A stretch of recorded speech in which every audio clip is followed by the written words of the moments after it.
आप देख रहे हैं अपना पसंदीदा चैनल पीआर इंडिया न्यूज। मैं हूं आपके साथ आलोक तिवारी।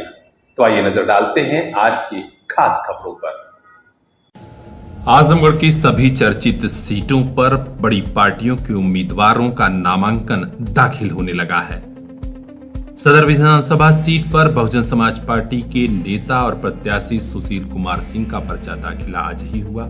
उधर मुबारकपुर विधानसभा सीट पर भारतीय जनता पार्टी के उम्मीदवार बनाए गए वरिष्ठ नेता अरविंद जायसवाल ने भी नामांकन पत्र दाखिल कर लिया है। सगड़ी से कांग्रेस की राना खातून का तो सदर सीट से प्रवीण कुमार सिंह का नामांकन पत्र भरा गया। उधर बाहुबली रमाकांत यादव के खिलाफ कौन है भाजपा का उम्मीदवार और आज पर्चा दाखिला के समय उन्होंने क्या कहा, इस वीडियो में देखिए। एक बाहुबली के खिलाफ जो आप चुनाव लड़ रहे हैं, तो क्या लग रहा है? किस चीज़ का बाहुबली मानते, काम करने में कि हत्या करने में? बाहुबली बताइए किस चीज़ का बाहुबली? बाहुबली तो उसी को कहते हैं, जैसे मोदी की बाहुबली कहा जाए तो ठीक है, योगी कहा जाए बाहुबली ठीक है। विकास का बाहुबली होना चाहिए, हत्या का बाहुबली होना चाहिए। जिस तरीके से बाप बेटा बेटा जो है भाजपा में था, नो कमेंट। हिला कश्यप कहानी सुने हैं? अगर आज मैं 60-62 साल की उम्र में मेरा लड़का विधायक रहता या आप उस उम्र में होते, साथ में नहीं कहता कि मैं लड़ूंगा, तुम्हारी राजनीतिक हत्या कर दूंगा, तुम नहीं लड़ोगे। मैं नहीं कह सकता, मैं छोड़ देता राजनीति। ले जाओ, लड़कों को कहता जाओ तुम लड़ो, हमारी उम्र नहीं है। क्या रमाकांत ने अपने बेटे की हत्या कर दी? अरे राजनीतिक हत्या कर ही दिए। बुलौती में अपने लड़के की राजनीतिक कर दिए हत्या, अपनी की अपने लड़के की भी कर दिए, दोनों हो गई। 10 तारीख बता देगी। आखिर क्या वजह था कि सीटिंग एमएलए रहते हुए उनका टिकट काटा गया? इसे तो प्रदेश नेतृत्व, केंद्रीय नेतृत्व जाने, हम तो संगठन कहीं पदाधिकारी नहीं। लगा होगा कि बाप के खिलाफ जो लड़का नहीं लड़ सकता है, ऐसा कुछ महसूस हुआ तब तो हमको मिला टिकट। ऐसा कुछ महसूस हुआ तब तो हमको टिकट मिला। अब आप देख लीजिए, वही मैं एक शब्द कहा ना, शायद मैं उस स्थान पर रहता तो मैं लड़के के खिलाफ तो नहीं लड़ता। मैं सिटिंग एमएलए था, मैं खतर तो नहीं लड़ूँ। किन्हीं 2 मुद्दों बताइए जिससे आप चुनाव में जा रहे हैं, जो बताए। मुद्दा तो ये है, एक तरफ मैं सरकार का मुद्दा लेके जाए, एक तरफ गुंडा, तो ये मुद्दा है। ये आप बताइए, 3 बार प्रतिनिधित्व के पार्लियामेंट का, एक शब्द कभी बोले हो पार्लियामेंट में क्षेत्र के विकास के लिए? आप भी चैनल चलाते, कभी सुने या इससे पुराने वाले चैनल वाले सुने कभी कि क्षेत्र के विकास के बारे में इन्होंने किया? और 4 बार इनके हाथ में प्रतिनिधित्व विधानसभा का रहा, एक बार विधानसभा में कभी ये बोले एक शब्द? आप बताइए, 40 दशक पार्लियामेंट विधानसभा इनके हाथ रही। आप मुझे कितना विकास हुआ है, इसको स्वतः जनता जानती है। आपकी जनता इसका जवाब दे देगी बढ़िया से। फूलपुर में आपको टिकट मिलने के बाद वहाँ काफ़ी विरोध हुआ और लोग, ऐसा कुछ नहीं है, कहीं कुछ नहीं है। चर्चाएँ होती थी क्योंकि हमारा पार्टी बहुत बड़ी पार्टी है और बड़ा परिवार होता है, तो तमाम लोग बाहर के लोग चर्चा करते हैं। हम तो पुराने कार्यकर्ता हैं, अपने पार्टी के अनुशासित सिपाही हैं और जिस तरीके से मुझे सम्मान दिया है लोगों ने, मैं समझता हूं कि मेरे कर्मों का फल है कि इस तरीके का प्यार और सम्मान मिला है। अनावश्यक बातें विरोधी पार्टी के लोग करते रहते हैं, उसमें मैं नहीं पड़ता हूँ। सभी असंतोष दूर कर लिया है? कहीं कोई असंतोष था ही नहीं, दूर क्या करना है। तो क्या है जीत की रणनीति, क्या है, कैसे सपा बसपा से मुकाबला होगा? देखिए, सपा बसपा एक क्षेत्रीय पार्टियाँ हैं क्योंकि डबल इंजन की सरकार है। केंद्र में हमारे आदरणीय मोदी जी, प्रदेश में आदरणीय योगी जी, जो उन्होंने अपना गरीबों के लिए, समाज के लिए, खास करके महिलाओं के लिए जो उन्होंने अपने कार्यक्रम चलाए हैं, उस कार्यक्रम की गाँवी स्तर पर चर्चा हो रही है। खास करके अनाज का, स्वास्थ्य के क्षेत्र में आयुष्मान कार्ड, किसानों के लिए सम्मान किसान निधि जैसे तमाम जो लाभार्थी हैं आज गांव में याद कर रहे हैं।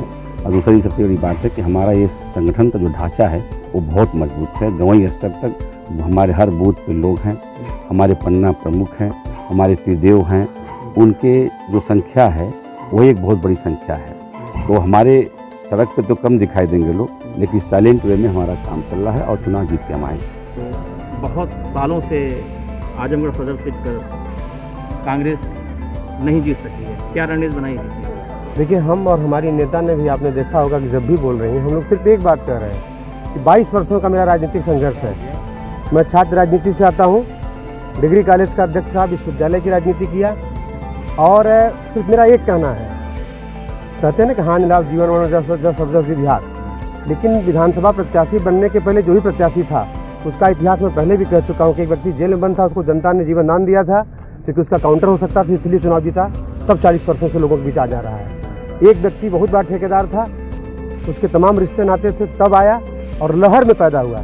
आपका भाई विपरीत परिस्थितियों में धारा के विपरीत संघर्ष कर रहा है और धारा को रोक रहा है। अगर नौजवान में क्षमता धारा को रोकने की है, अगर संघर्ष करने की क्षमता को स्वीकारेगी जनता, तो निश्चित रूप से कांग्रेस पार्टी 10 विधानसभा चुनाव, आजमगढ़ जनपद 10 विधानसभा क्षेत्र में चुनाव लड़ेगी अच्छे से, और बाकी जीत हार तो ऊपर वाले के हाथ में है। लेकिन हम खूब मन से लड़ेंगे, जोश खरोश के साथ लड़ेंगे, और लड़ेंगे नहीं इस वादे के साथ जा रहे हैं कि जो दोनों प्रत्याशी हैं, सब तीनों प्रत्याशी सबने अपना वोट जोड़ लिया, अपने प्रतिनिधि भी नियुक्त कर लिए, कैसे काम बांटेंगे, कैसे बेचेंगे, ये भी तय कर लिया। अगर कोई एक व्यक्ति है जो जनता जनार्दन के ऊपर सब छोड़ा हुआ है, सिर्फ अपना वोट अपना मान के चल रहा है, लेकिन रिजल्ट जब 10 तारीख के बाद आएगा, जो भी सरकार बनेगी, जो अत्याचार करेगी, जुर्म करेगी, उसके जाति के खिलाफ अगर कोई संघर्ष करेगा तो आपका भाई करेगा, मुंह तोड़कर तब भी जवाब देगा, आज भी दे रहा है, आने वाले समय में भी देगा। क्या मुद्दे रहेंगे विकास के?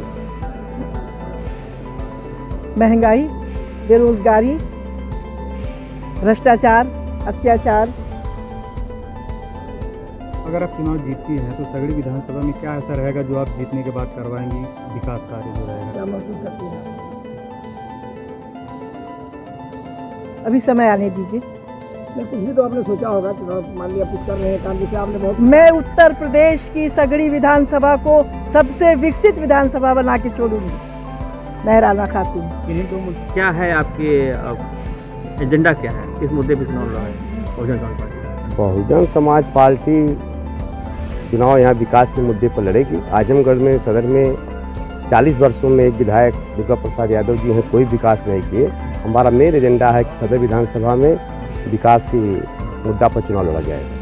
तो वो तो कह रहे हैं कि 40 साल में समाजवादी पार्टी का हर ईंट पे, हर विकास की हर ईंट पे समाजवादी पार्टी का नाम लिखा है, हमारा नाम लिखा हुआ है, हमने एकदम इसको चमका दिया है। नहीं, वो तो अपने दरवाजे तक जहाँ वो रहते हैं वहाँ जाने के लिए सड़क का गड्ढा आप लोग जाने का काम करते हैं। और जो भी हुआ वो बहुजन समाज पार्टी के सरकार में काम आजमगढ़ में हुआ था। उनके कार्यकाल में उनके विधायक निधि से कोई काम नहीं हुआ है, सिर्फ विधायक जी के अपने विद्यालय पर, अन्य विद्यालयों को लिखने का काम किया। तो कैसे वो 40 साल से लगातार 8 वर्ष विधायक? उसमें एक कारण मैंने बताया था पहले, भी आज बता रहा हूँ। 40 वर्षों में भारतीय जनता पार्टी या बहुजन समाज पार्टी के लोग विधानसभा के बाहर से लड़ने आए। सदर विधानसभा के लोग निवासा देने का काम नहीं करेंगे। आप लोग देख रहे हैं कि भारतीय जनता पार्टी इस बार फिर बाहरी प्रत्याशी दिया है। इस नाते हमारी लड़ाई हमसे दुर्गा प्रसाद यादव लड़ने का काम करेंगे। तो भारतीय जनता पार्टी प्रत्याशी तो कह रहे हैं कि हमारे मुंडा में हमने आवास बना लिया, हम बाहरी कहाँ हैं? तमाम लोग जिले में तमाम लोग किराए पर लेकर रहने का काम करते हैं, उसी तरीके से वो भी रहने का काम कर रहे हैं, उसमें कोई बात नहीं। वो परमा के निवासी हैं। यही कारण रहा सदर विधानसभा में 40 वर्षों में 8 बार दुर्गा प्रसाद यादव जीतते आए। इस बार क्योंकि मैं यहाँ का निवासी हूँ और क्षेत्रीय मामला है, आप लोग विधानसभा में पता करने का काम करिए। तो कह रहे हैं कि 9वें बार विधायक बनने जा रहे हैं। कहने के लिए कहेंगे, उनकी हालत आप देखने का काम करिए। वो घबराए हुए हैं। ये निश्चित हम जानते हैं कि इस बार चुनाव हारने जा रहे हैं, चुनाव में जीतूंगा। नहीं, अब ये वजह क्या है, ये एक रिकग्नाइज पार्टी है, रिस्पेक्टेड पार्टी है, एक अच्छा प्लेटफॉर्म है। हम लोग इसको मजबूत करना चाहते हैं और इसको एक इस पूरे प्रदेश में एक सेकुलर मंच, ताकतवर मंच बना के एक विकल्प रूप में खड़ा करना चाहते हैं। इसलिए मैंने इसकी पहल किया है। और मैं अकेला थोड़ी लड़ रहा हूँ, प्रदेश में सैकड़ों लोग लड़ रहे हैं। समाजवादी पार्टी ने सर आपको टिकट अब देखो वो कहानी हो गई है ख़त्म। मेरी आप लोगों से रिक्वेस्ट है कि चूँकि रोते वो लोग हैं जो कमज़ोर होते हैं, मैं सक्षम हूँ और सशक्त हूँ और अपनी लड़ाई खुद लड़ने के लिए मुझे किसी की मोहताजी नहीं है। ये बात ठीक है कि मेरी कुछ बातें हुई थी वहाँ पे, मैंने लोगों को बता दिया। अब बार बार मैं वही रोना रहूँ तो मैं बेचारा बन के नहीं रहा। मैं दया के पात्र नहीं हूँ, मैं अपनी लड़ाई लड़ सकता हूँ। क्या सेट में बने सर पर्चा दाखिला? 2 सेट में। आगे की रणनीति क्या रहेगी सर? अरे भैया जीतेंगे और क्या रणनीति क्या, सीधी से लड़ाई हार जीत की जीत रहे हैं। अब देख दो तो तुम लोग। अगर आप अपनी बाइक घर के बाहर खड़ी करते हैं और रात में घर के अंदर सोते हैं तो ये खबर आपके लिए है। जी हाँ, आजकल शहर में एक ऐसा गिरोह काम कर रहा है जो ऐसे ही घरों को टारगेट बना रहा है जिनकी बाइक बाहर खड़ी रहती है और घर वाले अंदर। धड़ाधड़ ऐसी एक के बाद एक कई गाड़ियां चोरी हुई हैं। इसके बाद पुलिस महकमे में हड़कंप मचा। पुलिस कप्तान अनुराग आर्य के निर्देश पर कई पुलिस टीमें लगी और आज 2 ऐसे अपराधियों को गिरफ्तार किया गया जो इसी गिरोह से संबंधित हैं, जो रात में देखते ही देखते बाइक चुरा लेते थे। गिरफ्तार आरोपियों में रोहित जायसवाल पुत्र छंगू जायसवाल, यह रौनापार थाना क्षेत्र के नेवादा गांव का निवासी है, जबकि दूसरा और शातिर बदमाश है अजीत साहनी पुत्र रामाश्रय साहनी। यह भी रौनापार नेवादा का ही रहने वाला है, लेकिन इसके खिलाफ पूर्व में भी चोरी और कई मुकदमे दर्ज हैं। पुलिस कप्तान अनुराग आर्य ने बताया कि इन अपराधियों के पास से 3 मोटरसाइकिलें बरामद हुई हैं, एक तमंचा भी बरामद हुआ है। इनकी गिरफ्तारी के लिए कई पुलिस टीमें लगाई गई थी, जिसमें उपनिरीक्षक कमल नयन दुबे चौकी प्रभारी मुसेपुर, उपनिरीक्षक सुनील कुमार सरोज चौकी प्रभारी जेल थाना सिधारी, हेड कांस्टेबल सत्येंद्र सिंह सिधारी थाना, कांस्टेबल उजय राज यादव और कांस्टेबल धीरज यादव शामिल हैं। पुलिस इन आरोपियों से पूछताछ कर रही है और जल्द ही कुछ और आरोपी गिरफ्तार हो सकते हैं। तो हाल ही में अगर आपकी बाइक चोरी हुई है तो पुलिस से संपर्क करिए, हो सकता है यह बाइक आपकी हो। और अगर घर के बाहर बाइक खड़ी करते हैं तो सावधान हो जाइए, बाइक की सुरक्षा और बढ़ा दीजिए। सतर्क रहिए, सजग रहिए और देखते रहिए PR इंडिया न्यूज। हरदोई जिले में आज एक बड़ा हादसा हुआ है, जिसमें श्रद्धालुओं से भरी ट्रैक्टर ट्राली पलट गई। 21 श्रद्धालु घायल बताए जा रहे हैं, इनमें महिलाएं और बच्चे भी शामिल हैं। जानकारी मिली है कि बिलग्राम कन्नौज तिराहे के समीप ट्रैक्टर को ओवरटेक कर रही DCM की टक्कर लग जाने से ट्रैक्टर अनियंत्रित हुआ और पलट गया। इसमें गंगा स्नान कर लौट रहे 21 श्रद्धालु घायल हो गए। सभी घायलों को आनन फानन में पुलिस ने स्थानीय लोगों की मदद से अस्पताल भिजवाया, जहां कई की हालत नाजुक देखते हुए जिला चिकित्सालय भी रेफर किया गया है। मौके पर पुलिस बल के साथ क्षेत्राधिकारी सत्येंद्र सिंह और थाना प्रभारी राजवीर सिंह पहुंचे और वहां वाहनों की काफी लंबी लाइनें लग गई थी। 1 घंटे तक मशक्कत के बाद वाहनों का आवागमन बहाल हो पाया। स्थानीय लोगों ने बताया कि कुल 21 श्रद्धालु घायल हुए हैं, जिनमें से प्राथमिक उपचार के बाद कुछ लोगों को जिला चिकित्सालय रेफर किया गया। बताया जा रहा है कि श्रद्धालु गंगा स्नान से लौट रहे थे, उसी समय हादसा हुआ है। घटनास्थल से हमारे ब्यूरो चीफ पुष्पेंद्र यादव की खास रिपोर्ट। हरदोई जनपद की अन्य सभी बड़ी खबरों को देखने के लिए चैनल को सब्सक्राइब कर लीजिए और देखते रहिए PR इंडिया न्यूज। आजमगढ़ को समाजवादी पार्टी भले ही अपना गढ़ समझती हो, लेकिन अब उसके गढ़ से एक एक दुर्ग निकलता जा रहा है। सगड़ी विधानसभा की सीट में तो स्थिति और विस्फोटक हो चली है।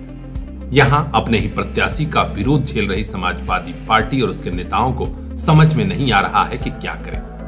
पार्टी के नेता और 2017 में प्रत्याशी रहे जयराम सिंह पटेल को टिकट नहीं मिला, जिससे उन्होंने बगावती बिगुल फूंक दिया है। उनके समर्थक जगह जगह पार्टी के उस नेता यानी HN सिंह पटेल का पुतला फूंक रहे हैं, जिन्हें इस बार समाजवादी पार्टी ने प्रत्याशी घोषित किया है। उधर समाजवादी पार्टी के HN सिंह पटेल प्रत्याशी बनकर नामांकन दाखिल कर रहे हैं, तो वहीं सगड़ी विधानसभा में उनका पुतला फूंका जा रहा है। जयराम सिंह पटेल ने कहा है कि 2004 से सक्रिय राजनीति कर रहा हूं, लेकिन समाजवादी पार्टी और उसके राष्ट्रीय अध्यक्ष ने हमारे साथ गजब की नाइंसाफी की है।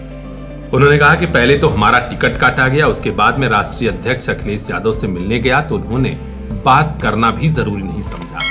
ऐसे में हमारे समर्थकों ने कह दिया है और अब मैं निर्दल प्रत्याशी के रूप में सगड़ी विधानसभा की सीट से नामांकन पत्र दाखिल करूंगा।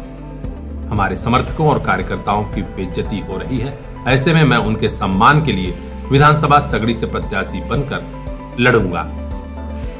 मतलब साफ है, समाजवादी पार्टी की किरकिरी हो रही है और उसके अपने ही नेता और कार्यकर्ता उसके खिलाफ मुर्दाबाद के नारे लगा रहे हैं। ऐसे में सगड़ी सीट पर समाजवादी पार्टी की हार लगभग तय मानी जा रही है। और आगे क्या होता है हम बताएंगे आपको, देखते रहिए PR इंडिया न्यूज। आज उन वीर सपूतों को याद करते हुए हर आंख नम है, जिन्होंने पुलवामा अटैक के समय देश की हिफाजत में अपने प्राणों की आहुति दे दी थी। आज इन वीर सपूतों की याद में कैंडल मार्च निकालकर उन्हें भावभीनी श्रद्धांजलि दी गई। बिलरियागंज नगर पंचायत में भी कई दिनों से यह कार्यक्रम चल रहा है। आज पुलवामा शहीद के वीर जवानों की याद में नगर पंचायत में एक कैंडल मार्च निकाला गया।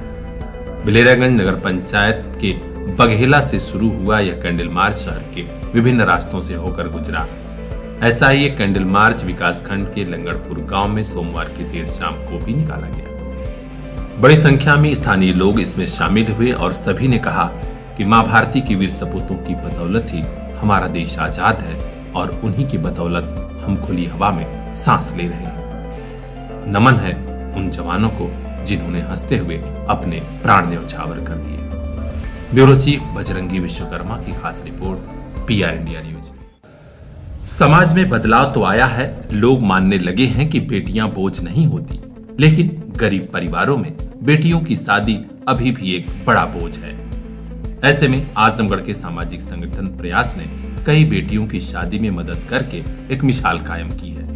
आज संगठन के पदाधिकारियों ने भीमबर के पास महाकर्मनाथ पट्टी में पहुंचकर ऐसे गरीब परिवार की मदद की जहां बिटिया की शादी होने वाली थी, लेकिन पिता नरेंद्र मौर्य मजदूरी करते हैं और बेटी की शादी में कई चीजें कम पड़ रही थी। ऐसे में अध्यक्ष रणजीत सिंह के साथ प्रयास की टीम पहुंची और परिवार को 50 किलो चावल, 250 पत्तल, 500 गिलास, साड़ी, सब्जी, रजाई, गद्दा, तकिया, बेड शीट, बड़ा बक्सा, छोटा बक्सा सहित कई ऐसी सामान भेंट की जो बिटिया के शादी में काम आया। पिता नरेंद्र मौर्य ने तहे दिल से सामाजिक संगठन प्रयास और उसके पदाधिकारियों का आभार जताया और कहा कि आपने हमें डूबते हुए से उबार लिया, क्योंकि अब बिटिया की सगाई, विवाह और विदाई सभी रज गज से हो पाएगा और समाज में सम्मान भी रहेगा मेरा। कन्यादान से जुड़े इस बड़े काम में सहयोग करने वालों का खुद आभार जताते हुए सामाजिक संगठन प्रयास के अध्यक्ष रणजीत सिंह ने पीआर इंडिया न्यूज को बताया कि ऐसे परिवारों की मदद करने में हमें भी खुशी की अनुभूति होती है जो वाकई गरीब हैं और जरूरतमंद हैं। उन्होंने कहा कि नरेंद्र मौर्य जी के परिवार के बारे में पता चला, हम लोग तुरंत भाग कर आए और जो भी बन सका है वो किया गया है। उन्होंने बताया कि इसमें प्रयास जीयनपुर की टीम, आजमगढ़ बेलैसा मंडी के तमाम साथियों ने और देवारा महाराजगंज ब्लॉक के प्रयास टीम ने बड़ी भूमिका निभाई। उन्होंने अपने साथियों का भी आभार जताया और कहा कि हमारा कारवां ऐसे ही लोगों की बदौलत चल रहा है, ऐसे ही लोगों की बदौलत चलता रहेगा। आलोक तिवारी की खास रिपोर्ट, पीआर इंडिया। इस बार के विधानसभा चुनाव में हैदराबाद से सियासी तूफान लेकर आए बैरिस्टर असदुद्दीन ओवैसी ने पूर्वांचल और खासकर आजमगढ़ में समाजवादी पार्टी और बहुजन समाज पार्टी का गणित ही गड़बड़ा दिया है। कई सीटों पर उनके प्रत्याशी खड़े हो गए हैं, जिससे अब सपा बसपा की जीत पुरानी बात होने जा रही है। जी हां, आज मुबारकपुर विधानसभा सीट से AIM के प्रत्याशी शाह आलम गुड्डू जमाली ने अपना नामांकन पत्र दाखिल कर दिया है। उन्होंने साफ शब्दों में कहा, अब हमारी पार्टी ही यहां से जीतेगी, जनता मुझे ही विधायक बनाएगी। ऐसे में समाजवादी पार्टी और बहुजन समाज पार्टी काफी पीछे छूट रही है। नहीं, अब ये वजह क्या है, ये एक रिकॉग्नाइज पार्टी है, रिस्पेक्टेड पार्टी है, एक अच्छा प्लेटफॉर्म है। हम लोग इसको मजबूत करना चाहते हैं और इसको एक इस पूरे प्रदेश में एक सेकुलर मंच, ताकतवर मंच बना के एक विकल्प रूप में खड़ा करना चाहते हैं, इसलिए मैंने इसकी पहल किया है। अब मैं अकेला थोड़ी लड़ रहा हूँ, प्रदेश में सैकड़ों लोग लड़ रहे हैं। समाजवादी पार्टी ने सर आपको टिकट अब देखो, वो कहानी हो गई है ख़त्म। मेरी आप लोगों से रिक्वेस्ट है कि चूँकि रोते वो लोग हैं जो कमज़ोर होते हैं, मैं सक्षम हूँ और सशक्त हूँ और अपनी लड़ाई खुद लड़ने के लिए मुझे किसी की मोहताजी नहीं है। ये बात ठीक है कि मेरी कुछ बातें हुई थी वहाँ पे, मैंने लोगों को बता दिया। अब बार बार मैं वही रोना रहूँ तो मैं बेचारा बन के नहीं रहा। मैं दया के पात्र नहीं हूँ, मैं अपनी लड़ाई लड़ सकता हूँ। क्या सेट में बने सर? 2 सेट में। आगे की रणनीति क्या रहेगी सर? अरे भैया, जीतेंगे और क्या रणनीति क्या, सीधी से लड़ाई हार जीत की जीत रहे हैं। अब देख लो तो तुम लोग। उन्होंने कहा कि अब ये चैप्टर पुराने हो गए हैं, जनता का प्यार मुझे मिलेगा। हम आपको बता दें कि मुबारकपुर सीट से अभी तक बसपा और समाजवादी पार्टी के उम्मीदवार मजबूत पड़ रहे थे, लेकिन गुड्डू जमाली के सीधे मैदान में आ जाने से मुकाबला बदल गया है। ऑल इंडिया मजलिसे इत्तेहादुल मुसलिमीन के प्रमुख बैरिस्टर असदुद्दीन ओवैसी की पार्टी से ही शाह आलम गुड्डू जमाली प्रत्याशी बने हैं। बैरिस्टर असदुद्दीन ओवैसी का यह दाव बहुतों के लिए उल्टा पड़ गया है। शाह आलम गुड्डू जमाली ने साफ कहा कि यह सीट हम ही जीतेंगे। इंशाअल्लाह पूरे प्रदेश में हमारी पार्टी और मजबूत होगी। ब्यूरो चीफ विक्रांत राव की खास report, PR India news. Mobile लेना है तो सोचिए मत, सीधे चले आइए Shri Balaji telecom, civil line चौराहा, कोयरी पोखरा के समीप, आजमगढ़। हम दे रहे हैं आपको मोबाइल पर फाइनेंस की सुविधा। आधार कार्ड लेकर आइए, बगैर पूरा पैसा दिए मोबाइल लेकर जाइए। तो सोचिए मत, संपर्क कीजिए 8400776054। आपके सपनों वाली मोबाइल का खास showroom Shri Balaji telecom, civil line चौराहा, आजमगढ़।